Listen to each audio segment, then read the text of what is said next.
lovelies, and welcome to my all about my natural hair video. I've been meaning to make this for so long just to break down all the different qualities and properties of my hair. In this video, I'll also be answering tons of frequently asked questions. At this point, I'd say my natural hair is about 90% healthy. So what does that mean? It means for the most part, my curls are there, they're intact, they feel good, and they're cooperating. Most of all, I'm just really happy with my hair right now. I love my natural hair, and I've continued to love it ever since I big chopped. So this video, I'm going to break down all the different qualities and properties that make up my curls. No one has the same head of hair, not even twins.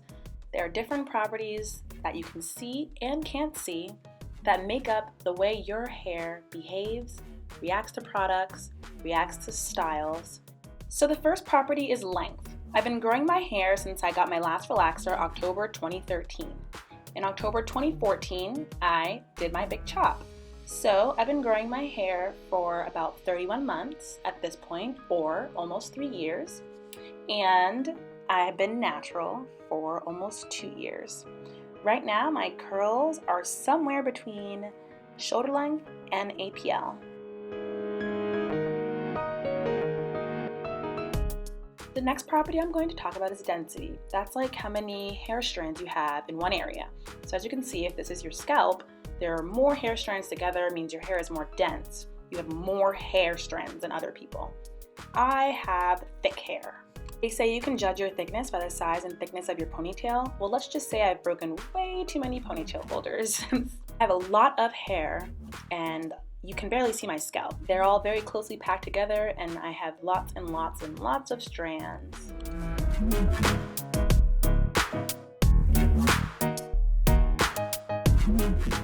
The next is which shape my hair falls in. My hair always falls in a hard shape because of the different curl patterns. As for color, my hair is a deep brown, almost black when wet, and pretty light brown in the sun.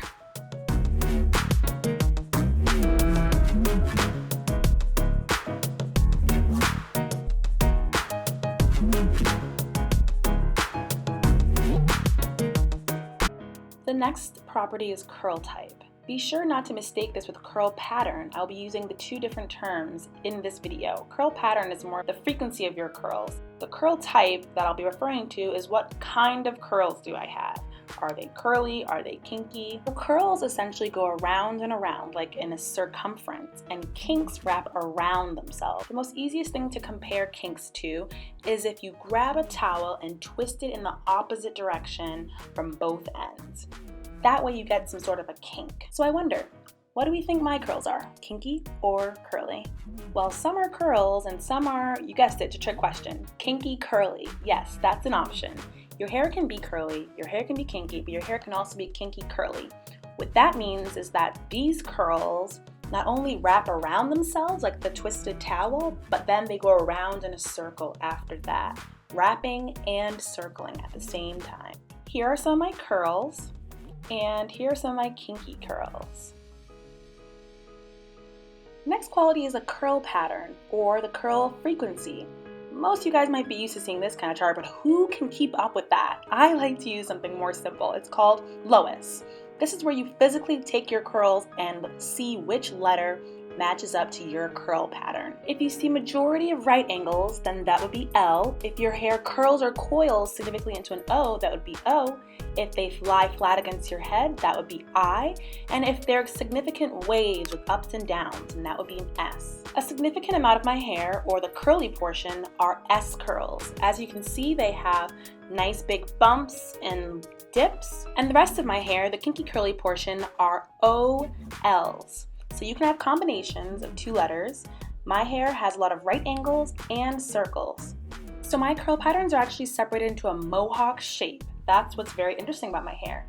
For the mohawk portion, I have these S curl looser curls.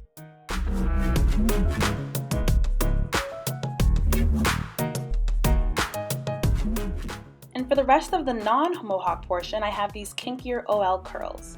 As you can see, if I just take away the hair on the top and right through the middle, as you can see, my hair is the same pattern all the way down to the nape. The rest of hair remaining on the sides, all the way from the front to the back of my hair. See how the middle hangs out and is looser? The rest of it is the tighter OL, kinkier, curly texture. It comes out to about 50% S curl and 50% OL curls.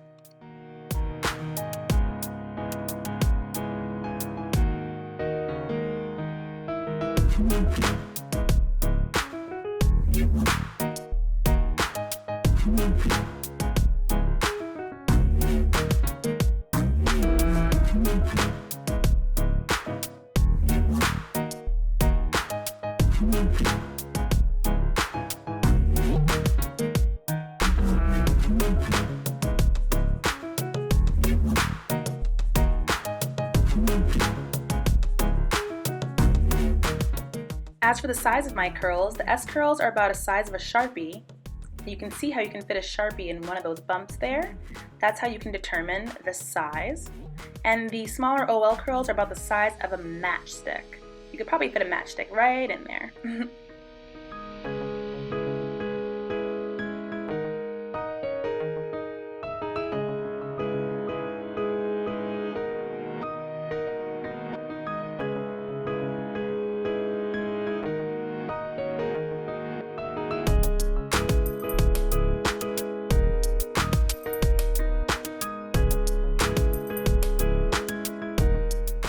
The next quality is porosity, and this is how porous your actual hair strands are on the inside, where you can't actually see, but it determines a lot about moisture. Low porosity means not many pores. It's hard to accept moisture, but hard to lose it. Medium is average, and most people are usually medium porosity. High porosity means your pores are open and accepts moisture easily, but loses moisture easily. As you can see, broken down by the two different kind of curl types that I have, my hair also follows this way in porosity. The looser S curls on top are a high porosity, and the tighter kinky curls on the bottom are low porosity.